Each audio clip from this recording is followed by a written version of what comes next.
السلام علیکم ورحمۃ اللہ وبرکاتہ۔ نحمدہ ونصلی علی رسولہ الکریم، اما بعد فاعوذ باللہ من الشیطان الرجیم، بسم اللہ الرحمن الرحیم۔ الحمدللہ آج ہمارا سیرت کا ٹاپک ہے اور رسول اللہ صلی اللہ علیہ وسلم کی زندگی سیکھیں سیریز کا ٹاپک ہے بتوں کو گرانا۔ اور یہ کب کی بات ہے؟ جب آپ صلی اللہ علیہ وسلم جب کعبۃ اللہ میں داخل ہوئے تھے تو آپ صلی اللہ علیہ وسلم نے سارے بت گرا دیے تھے۔ لیکن یہ بتوں کا گرانا اور یہ بت بنے کب تھے؟ بتوں کی سٹارٹنگ کہاں سے ہوئی تھی؟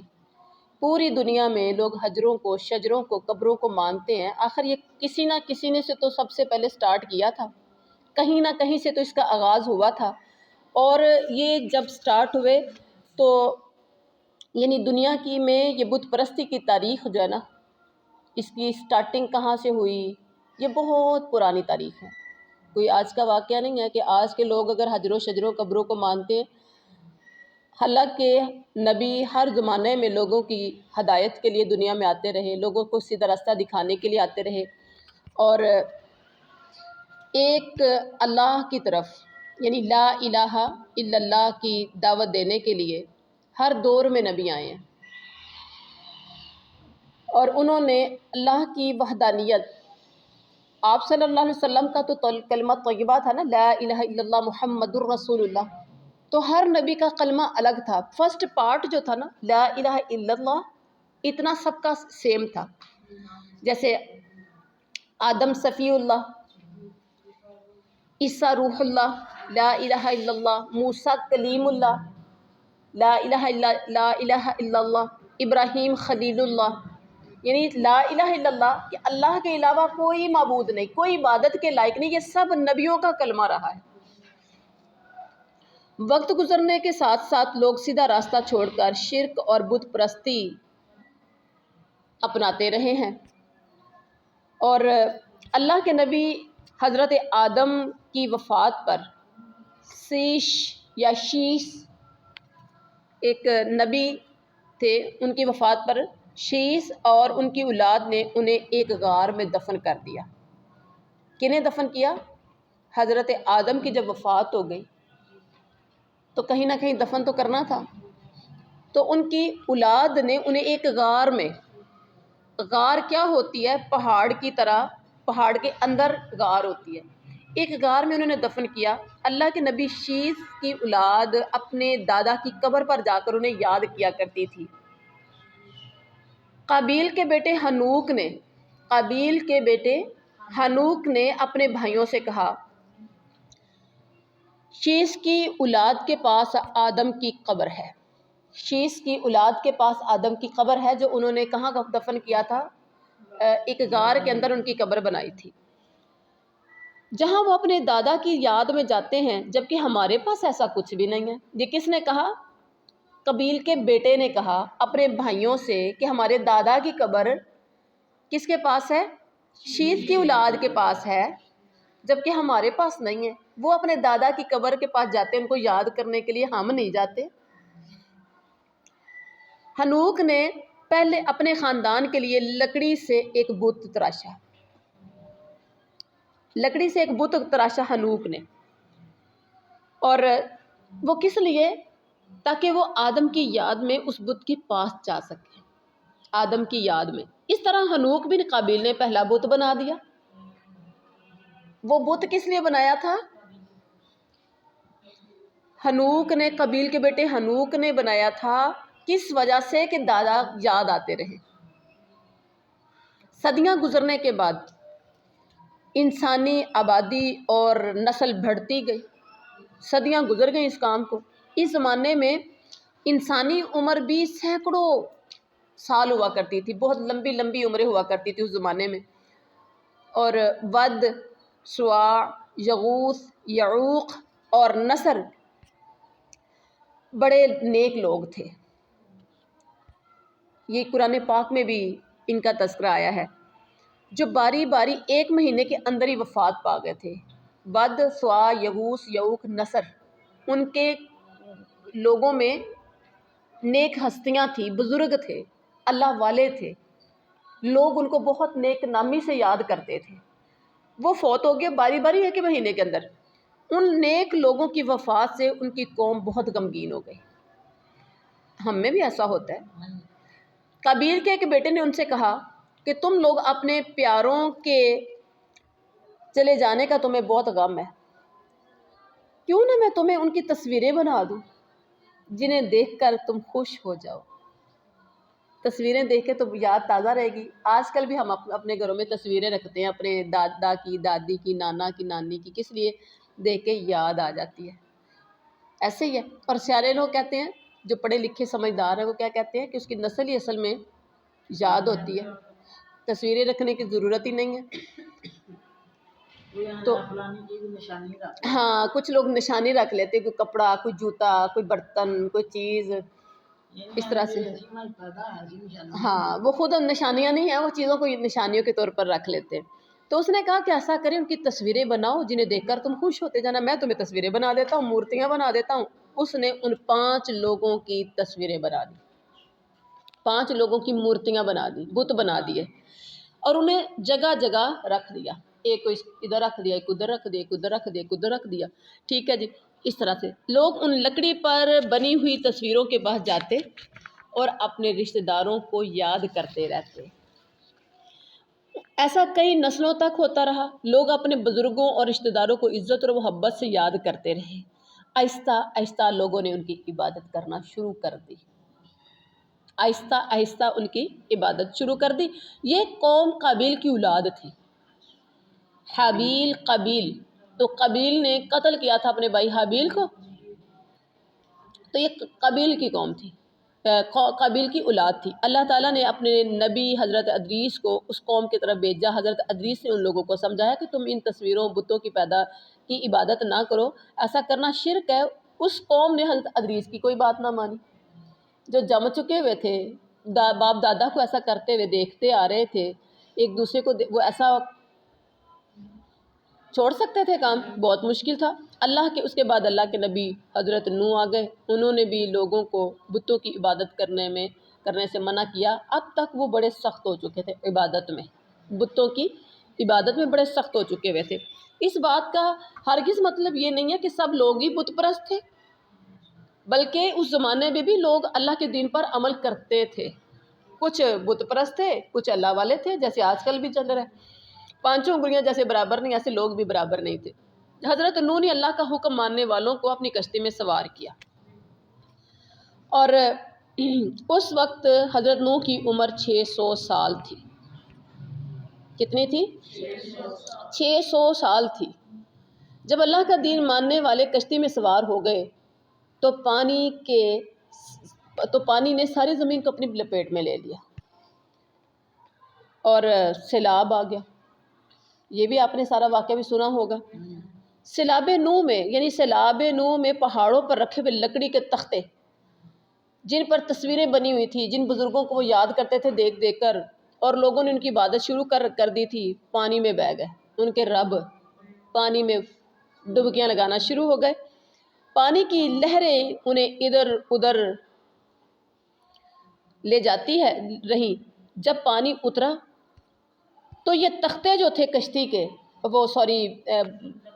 لکڑی کے جو بت بنے ہوئے تھے، وہ سارے کے سارے ایک جگہ پر، کوئی کہیں رک گیا، کوئی کہیں رک گیا. جب پانی اترا تو یہ تختے جدہ کے قریب ساحل پر رک گئے. آخر تو وہ لکڑیاں تھیں نا، تیرتے تیرتے تیرتے تیرتے، مٹی ہوتی تو گل جاتے، لکڑیاں تھیں وہ ویسی کی ویسی رہی، اور صدیوں وہیں پڑے رہے. یعنی رب ان کے بھٹک گئے، رڑ گئے پانی چ. اور زمانے کی تبدیلیوں اور طوفان میں یہ تصویروں والے لکڑی کے تختے ریت اور مٹی کے اندر دب گئے. اللہ کے نبی حضرت ابراہیم نے بھی لوگوں کو ہدایت کی راہ دکھانے کا کام بہترین صورت میں سر انجام دیا. اور قرآن پاک میں ان کے لیے جو تذکرہ ہے بڑے خوبصورت انداز میں ہے کہ ایک ایسی جگہ حضرت ابراہیم نے اپنی اولاد کو بسایا جہاں کوئی کھیتی باڑی نہیں تھی. اب یہاں حضرت نوح کا تذکرہ ہم کر رہے تھے تو بس ایک پوائنٹ دینا تھا، نہ کہ پورا واقعہ تو بہت ہی لمبا چوڑا ہے. اور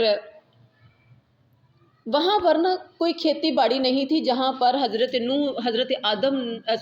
ابراہیم نے اپنی اولاد کو بسایا تھا، بلکہ وہاں پتھر تھے، اور حضرت ابراہیم نے اپنے بیٹے اسماعیل کے ساتھ مل کر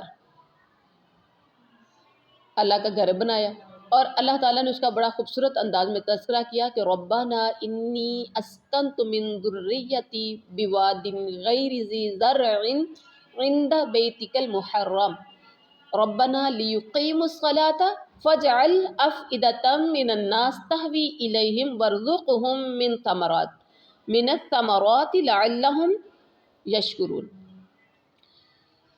بغیر کھیتی باڑی کے ایسی جگہ، پتھریلی جگہ جہاں کوئی کھانے پینے کی چیز بھی اویلیبل نہ ہو، جہاں پانی بھی کوئی نہیں، غیر ذی زر، بنجر بیابان، نہ پانی نہ کھانا نہ اناج، نہ کوئی آنا نہ جانا نہ عطا نہ پتہ، کچھ بھی نہیں، ٹھیک ہے، یعنی ایسی جگہ جہاں کچھ بھی نہ ہو، پتھریلی زمین ہے، پہاڑ ہی پہاڑ ہے، اور کہنے لگی اللہ میں اپنی اولاد کو نا، اپنی بیوی اور ایک بیٹا تھا، غیر ذی زرع، بنجر زمین میں چھوڑ کے جا رہا ہوں تیرے گھر کے پاس، بس مقصد میرا یہ ہے کہ یہ نماز قائم کر سکے، ٹھیک ہے۔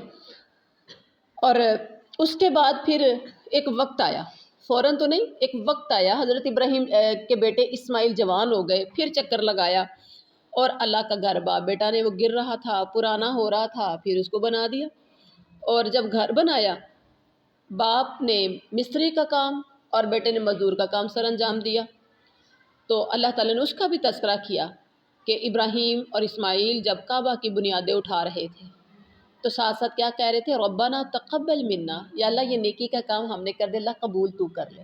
اس کا مطلب یہ ہوا کہ جب ہمیں کوئی نیکی کا کام کرے تو ہمیں قبولیت کی دعا کرنی چاہیے، یا اللہ قبول فرما۔ اور وہ گھر جو انہوں نے بنایا تھا نا، اسے بیت اللہ یا کعبہ کہتے ہیں، اور وقت گزرنے کے ساتھ ساتھ ان کی قوم پھیل گئی اور مکہ سے دور علاقوں میں بھی جا بسی۔ اب پیچھے بات کن کی ہو رہی ہے؟ حضرت نوح کی قوم میں جو بت پرست لوگ تھے، حضرت آدم کے بیٹے قابیل کی اولاد سے یہ نسل چلی، اور چلتی چلتی ختم تو نہیں ہوئی تھی، ٹھیک ہے، آگے آگے انہوں نے نکلنا تھا، اور یہ لوگ چلتے چلتے نا پھیلتی گئی اور مکہ سے دور علاقوں میں بھی جا بسی۔ وہ لوگ جاتے ہوئے کعبہ سے محبت کے اظہار میں کعبہ کے پتھر برکت کے لیے اپنے ساتھ اٹھا کے لے گئے، اور گھروں میں رکھ کر ان پتھروں کا طواف ایسے ہی کرنے لگے جیسے وہ بیت اللہ کا طواف کرتے تھے۔ اسی نے وقت کے ساتھ ساتھ بت پرستی کی شکل بھی اختیار کر لی، مطلب جہاں سے محبت کی وہاں سے پتھر اٹھا لیا، جس جگہ سے جو چیز اچھی لگی اس کو پکڑ لیا۔ لوگ اللہ کے نبی حضرت ابراہیم کا دین بھی بھول گئے، توحید کے ماننے والے مشرک بن گئے۔ اب ایک چھوٹی سی مثال لے لیجئے، عید میلاد النبی جب ہم بچے تھے بنایا جاتا تھا، ایمانداری کے ساتھ بتائیں، کچھ سال پہلے پیچھے چلے جائیں، کوئی نام لینے والا تھا عید میلاد النبی کا؟ کوئی بھی نہیں تھا، یہ سارا کچھ آج ہی بن گیا، یہ چند سالوں کی بات ہے، اور آپ یہ دیکھیے گا جو لوگ منا رہے ہیں نا، ان کے بچے آہستہ آہستہ لوگ اٹریکٹ ہوتے جا رہے ہیں، اور کچھ وقت آئے گا کہ وہ کہیں گے ہمارے تو دادا بھی ایسے کرتے تھے، ہمارے تو پردادا بھی ایسے کرتے تھے، تو بھلا یہ غلط کیسے ہو سکتا ہے؟ ہر وہ چیز جو نہیں ہے وہ دین میں، وہ بدعت ہے، جس کا دین کے ساتھ کوئی تعلق نہیں ہے۔ توحید کے ماننے والے اس وقت وہ بھی مشرک بن گئے۔ بنی اسماعیل میں سب سے پہلے بت پرستی کرنے والے کا نام حزیل بن مدرکہ تھا، حزیل بن مدرکہ۔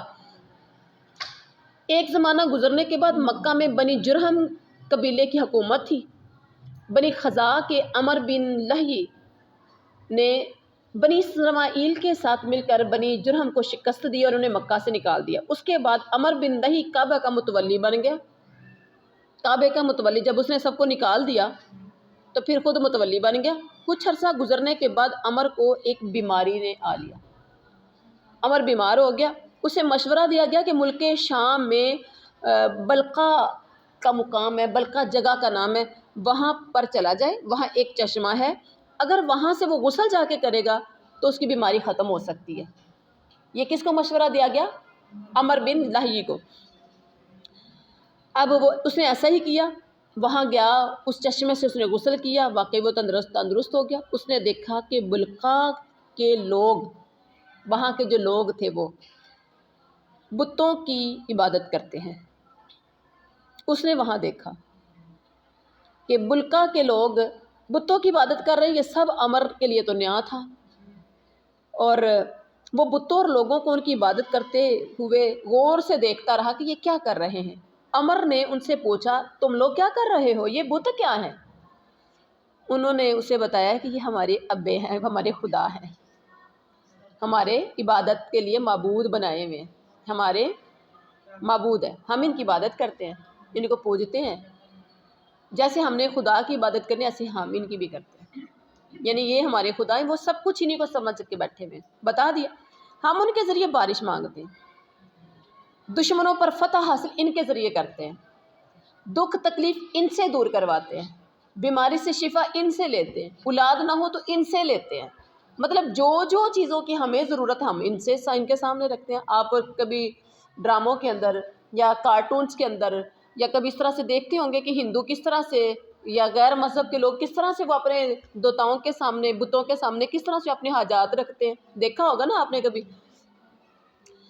اچھا جی، اس کو تو یہ بتا دیا کہ ہم تو یہ سب کچھ ہی انہی سے مانگتے ہیں۔ عمر بن لہی کو یہ بہت اچھا لگا اور سوکھا بھی لگا، دور جانا ہی نہیں پڑتا، ہر وقت سامنے رکھو اور مانگ لو، ساتھ رکھو مانگ لو، جب چاہو جس وقت چاہو ساتھ رکھو اور مانگ لو، یہ کون سی بڑی بات ہے۔ اس کو بڑا آسان سا طریقہ لگا، اور اس نے کیا کہا کہ کیا مجھے بھی کوئی کچھ بت مل سکتے ہیں؟ آپ لوگوں کے پاس ہے تو مجھے بھی مل سکتے ہیں۔ جواب میں اسے کچھ بت دے دیے گئے۔ وہ ان بتوں کو بڑے احترام کے ساتھ مکہ لے کے آیا، اور کعبہ میں جگہ جگہ اس نے بھی رکھ دی، کعبہ میں رکھے بت پرستی۔ اب کعبہ میں کہاں سے شروع ہو رہی ہے؟ یوں اہل عرب میں بت پرستی کا دور عمر بن لہی سے شروع ہوا، اب آہستہ آہستہ آہستہ آہستہ عرب میں بھی شروع ہو گیا۔ عمر بن لہی کا اثر و رسوخ، یہ لہجی ہے یا لہج ہے، ٹھیک ہے، لام ہیجا، لہج یا لہج، تو اس کا اثر و رسوخ بڑھتا گیا، کیونکہ رب جو لے آیا تھا گھر، لوگوں کو دور جانے کی ضرورت نہیں تھی، وہ شفا دینے والا، دولت دینے والا، صحت تندرستی سب کچھ دینے والا گھر چل کے آ گیا تھا۔ جہاں سے وہ آیا تھا مقام بلقا، اور لو جی اس کا اثر و رسوخ بڑھ گیا۔ آہستہ آہستہ عمر بن لہی عرب میں سب سے زیادہ معتبر یعنی ٹرسٹڈ بن گیا، لوگ اس پہ ٹرسٹ کرنے لگ گئے، بھئی واہ خدا ہی چک کے لایا ہے۔ وہ جو بھی کہتا تھا اسے دین سمجھا جاتا تھا، جو وہ بندہ کہتا وہ دین سمجھا جاتا تھا۔ عمر نے اپنی زندگی بت پرستی پھیلانے میں لگا دی۔ اسے کوئی نئی شکل والا بت ملتا، کیونکہ بتوں کی بھی تو شکلیں ہوتی ہیں نا، کبھی کوئی شکل پیاری لگی تو کبھی کوئی شکل پیاری لگی، اسے جو بھی نیو شکل، نئی شکل والا بت ملتا وہ اسے اٹھا کے، یعنی یوں سمجھ لیں کہ جو بھی اسے کوئی اپ ڈیٹڈ، کوئی زیادہ میک اپ والا ملتا ہوگا، زیادہ نقش نین والا اچھا ملا تو اس کو اٹھا کے لے آیا، اور اپنی طرف سے لوگوں میں وہ بڑا ٹرسٹڈ تھا، مشہور بھی ہو رہا تھا، بھی لوگ بھی بڑا خوش تھے کہ رب جتوں چک دیکھتا ہے اتوں رب چک کے ساڑھے گھر لے آندا، سانوں کی ضرورت۔ اللہ اکبر۔ عمر بن لہی کے پاس ایک جن بھی تھا جس کا نام ابو سمامہ تھا، ایسے بندوں کو سارے کچھ مل جاتے ہیں۔ ابو سمامہ جن نے عمر کو ان لکڑی کے تختوں پر بنی تصویروں کے بارے میں بتایا۔ لکڑی کے تختوں پر بنی تصویریں کون سی؟ وہ جو پیچھے بہہ گئی تھیں سیلاب میں، بارشوں میں، حضرت نوح کے وقت میں، اور وہ کہاں کہاں پڑی ہوئی تھی، جدہ کے پاس، جدہ کے ساحل پر ادھر ادھر مٹی ریت میں دب گئی تھی، تو یہ کس نے بتایا تھا؟ یہ جن ابو سمامہ نے بتایا اس عمر بن لہی کو کہ ایک اور تجھے طریقہ کار بتاتا ہوں۔ اس جگہ کی اس نے نشاندہی بھی کر دی اور کہا کہ یہ بت تمہارے لیے عزت، سکون اور حکومت لائیں گے، انہیں مٹی سے نکال کے لاؤ، یہ بت ہر مشکل اور برے وقت میں تمہاری مدد کریں گے۔ عمر مٹی اور ریت میں کھدائی کر کے ان بتوں کو بھی ڈھونڈ کے لے آیا، اور یہ بت کعبہ میں رکھ دیے گئے۔ مشرکوں کے لیے ہر بات آسان ہو جاتی ہے، ٹھیک ہے. اس سال حج کے موقع پر عمر نے لوگوں سے کہا یہ تمہارے خدا ہیں، ان کی عبادت کرو، یہ تمہاری مشکل وقت سے تمہارا بچاؤ کریں گے اور تمہاری مدد کریں گے اور دشمن کے خلاف جنگ میں تمہارا ساتھ دیں گے. عرب تو پہلے چھوٹی چھوٹی بات پہ لڑتے جھگڑتے تھے، اور چلیں جی یہ بھی تیار ہو گئے. بعد کے عرصہ میں مکہ کے تقریباً ہر گھر میں بت موجود تھے. تمام لوگ گھر سے باہر نکلنے سے پہلے اپنے بتوں کو سلام کرتے، انہیں ٹچ کرتے، چھوتے، محبت پیار سے اپنی حفاظت اور کامیابی کی دعائیں کرتے. گھر واپس آتے ہی وہ اپنے بتوں کے سامنے حاضر ہوتے، پھر انہیں سلام کرتے. سفر کے دوران جب کہیں رات گزارنے کے لیے رکتے تو 4 پتھر ڈھونڈتے تھے. ان چاروں میں سے جو بہترین پتھر ہوتا اس کو اپنا رب سمجھ لیتے، اور باقی 3 پتھروں کو کھانا پکانے وغیرہ کے لیے چولہے کے طور میں یعنی ایندھن کے طور پر ان کو استعمال کیا جاتا. عمر بن لوئی کے بعد عرب میں بت پرستی عام ہو گئی. ہر قبیلے کا اپنا خدا، ہر قبیلے نے اپنا خدا. ظاہر ہے جہاں سے پتھر ملنا، کتنے سے ان کو یعنی بت ہونے تو جو ایک ہی جگہ پر رکھے جاتے ہیں. اب ہر ایک نے سوچا کہ کعبہ میں لا کے تو دیکھنا پڑتا ہے، تو کیوں نہ اپنے اپنے گھروں میں رکھ لیں. اب بت باقاعدہ سیل پرچیز بھی شروع ہو گئے. ایسے لوگ جو بتوں کی عبادت کرتے نہیں تھے، ایک خدا پر یقین رکھتے تھے، ان کے گھروں میں بت موجود نہیں تھے. باقی ہر بندے کے گھر میں. انہیں عرب میں جن کے گھروں میں بت نہیں ہوا کرتے تھے انہیں حنیف کہا جاتا تھا، ابراہیم حنیفہ. اور اسلام لانے سے پہلے کے زمانہ میں پائے جانے والے بتوں کے متعلق معلومات دلچسپی کے لیے کچھ چیزیں ہیں. یہ 5 مشہور بت تھے جن کا تذکرہ قرآن مجید میں بھی آیا ہے، اور وہ کیا ہیں؟ لات، منات، عزا اور ہبل، اور اس کے بعد تھا ود، اساف اور نائلہ وغیرہ. ٹائم کافی ہو گیا. منات جو تھا نا، عرب میں سب سے بہت پرانا بت تھا. اس بت کی شکل بالکل عورتوں جیسی تھی. کس جیسی تھی؟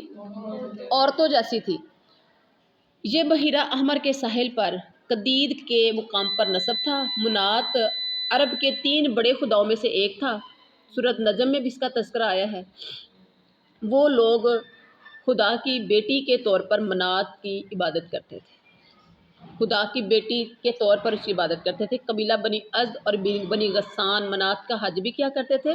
منات کی حاضری کے بغیر ان کا حج مکمل نہیں ہوتا تھا. بنی اوس اور بنی خزرج حج اور عمرے کا احرام منات کے پاس آ کر کھولا کرتے تھے. منات کے بت کے سامنے قربانی کرنا عام تھا. اور اس کے بعد تھا نمبر 2 بت لات. طائف کے رہنے والے بنی ثقیف اس کی عبادت کرتے تھے. یہ بت بھی ایک عورت کی شکل کا تھا، کیونکہ اس کی عبادت کرنے والے اس سے بھی خدا کی بیٹی تصور کرتے تھے. یہ بت طائف میں ایک چوکور ٹیلے پر نصب تھا اور اس کے اوپر ایک مکان بنا ہوا تھا. طائف کے لوگ لات کے ٹیلے کا طواف بھی کرتے تھے. اس ٹیلے کے قریب ایک شخص ستو کا مشروب بنا کر پلایا کرتا تھا، سبیل لگاتا تھا. اس شخص کے مرنے کے بعد اس کا بت بنا کر اس کی بھی عبادت شروع کر دی گئی. اس کا نام لات رکھا گیا. قریش بھی لات کو مانتے تھے اور رات سونے سے پہلے اس کی عبادت کیا کرتے تھے، قریش کے لوگ. اور بت نمبر 3 اور اس کے بارے میں نا بت نمبر 2 جو ہے لات، اس کے بارے میں اللہ تعالیٰ نے فرمایا ارأیتم اللات والعزی. سورۃ النجم آیت نمبر جو ہے وہ 22 ہے، 22 23 یعنی 19 20 22 23 21 22 تک. افرأیتم اللات والعزی ومناة الثالثة الأخرى الکم الذکر والانثی تلک اذا قسمۃ ضیزی. کیا تم نے کبھی لات و عزیٰ اور اس تیسرے بت منات کو دیکھا ہے، اور کیا کبھی اپنے اس دعوے پر غور کیا ہے کہ تمہارے بیٹے ہیں اور رب کی بیٹیاں؟ تمہارے بیٹے ہیں، رب کی بیٹیاں، یعنی بتوں کو جو یہ 2 جو ابھی بتائے ہیں یہ عورتوں جیسی ان کی شکلیں تھیں تو کہتے تھے یہ رب کی بیٹیاں. یہ تو بڑی ہی بے تکی اور صفاقانہ بے وقوفانہ حرکت ہے نا.